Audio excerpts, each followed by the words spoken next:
Hey, peace world. This is Wood of BiteDownBoxing.com and also the host over on the Pay Me No Mind YouTube channel, or Pay Me No Mind Sports and Entertainment.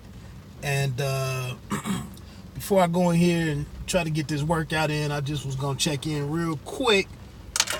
Two things about being a prisoner in the moment and some of the messaging from this weekend's fight with Tyson Fury, and that he's the heavyweight champion of the world.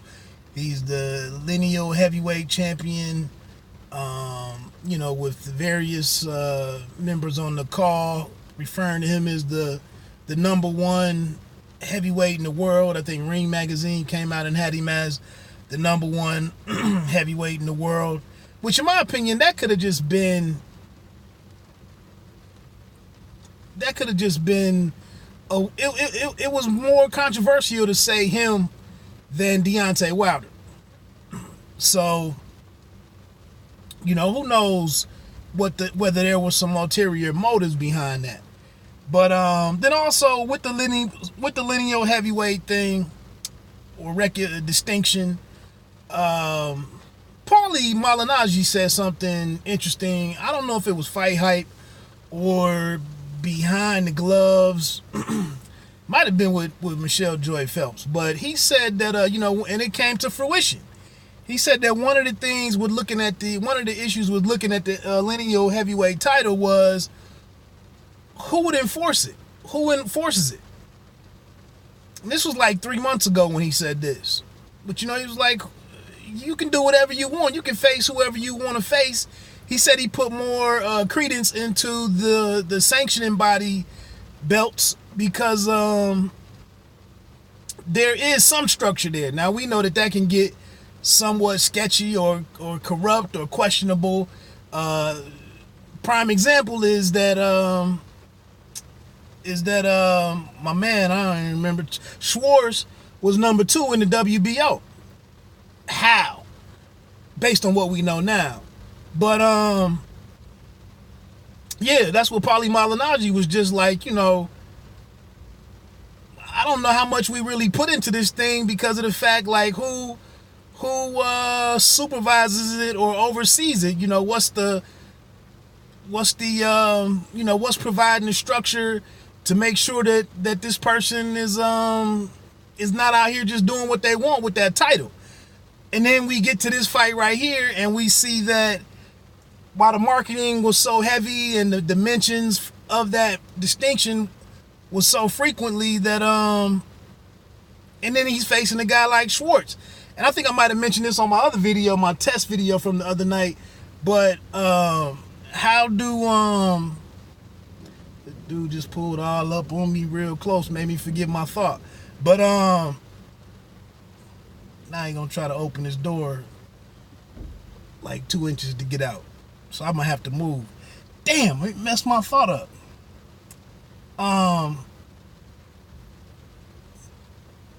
Anyway. That's why I hate this. But anyway, so yeah, I just my question was, how did Schwarz even get himself into the picture to even be fighting for this title? Like, could you imagine had he won it? Like, Schwarz really deserved to be fighting for the lineal title if it's that prestigious and whatnot. So I was kind of on the fence with, but I understand you got to sell the fight. You got to market the fight. Just like the first couple weeks of the college football season when we had these teams at number one and number 4 matchup somehow. We don't know who those teams are. They just coming out of the off season, but they still have to, they still put those numbers on them. Moving on so I can get out of here.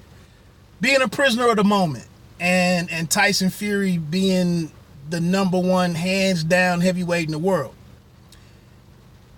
I can understand that some people thought that I had him winning that fight back in December. And I can understand some people wanting to disregard the fact that it was a split draw, whatever it was. I can't remember the official decision, but it was a draw. So Forgot my point again. But yeah, to go on and say it so many times. They had the little pop-up ad in between rounds where Tyson was saying, I'm the best heavyweight in the world. Again, for me, if you're making those types of claims, then go out there and make the fights to prove it. You know, you can't talk that and then go and get two more or another tune-up fight if you're going to be that adamant about what you are. So that was a little fugazi to me.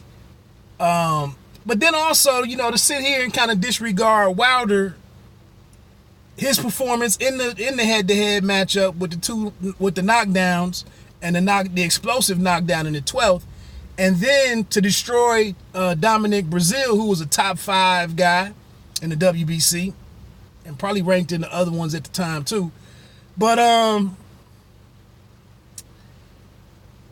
how do you just disregard that? And I'll just say I have been critical of Deontay Wilder on his technical aspects of the game and whatnot. But one thing about Wilder, he can execute what he's trying to do. Now, if he goes in there strictly one-dimensional and not mixing in some off-speed stuff with his power, then yeah, he looks pretty bad. But I think in general, and he's always managed to execute to get these guys out of here. What is it, 40 of 41? Everybody but Tyson Fury. Now you can point to the record and you can point to his resume. We can go through all of that and say who he has and who he hasn't faced, and that there was cruiserweights mixed in, etc., etc., etc. But I'm just saying, I see no need to really downgrade or disrespect Deontay Wilder. One thing about it, he has all the heart in the world. He demonstrated that against Luis Ortiz in that 7th round. He has all the heart in the world. And it might take him a while, but he shows up, you know. He finds a way to execute. It just might be a little late. But again, when he came in and was boxing more and was active and busy early against Breazeale, and then when he realized you can have different kinds of ring IQ. When you got a man in front of you who's BSing around and not responding to what you're doing, and then then let me get in my real bag, then let me bring the power in, and he got him out of there. So styles make fights, and Deontay Wilder can be a mix of things. But again, if he adds his body work, if he's active with his jab, if he's looking to set his power up with other stuff, you know, he can brawl. We already know that. So like I said, to me, it's not a foregone conclusion that Tyson Fury, in my opinion, is not just head and shoulders above everybody else. It's a number of different ways to win a boxing match. And he's done it a couple different ways. He's demonstrated that already. So I know, you know, he may not have the rapport with some folks, you know, who might not like, you know, how he sells a fight and some of the things that he says and etc., etc. But let's just not write the dude off because you don't like it. Please go over to the Pay Me No Mind channel. I got a couple of decent live streams over there now with some different guests. And this weekend's Albert Bell from Top Rank Boxing, new super featherweight WBC Continental Americas champion. And then also fast rising bantamweight, world ranked bantamweight Joshua Greer Jr. Don't blink. Coming up with Shakur Stevenson July 13th at the Prudential Center in Newark, New Jersey. And the co-main event on that, going up in the IBF Eliminator against Nikolai Potapov. Both of those live streams are out there. Please check out the channel, subscribe, give me some feedback, or hit that like button for me. Again, the Pay Me No Mind Sports and Entertainment channel where I do the bite down boxing content. Let me get in this ring and get in here and knock this out. Peace.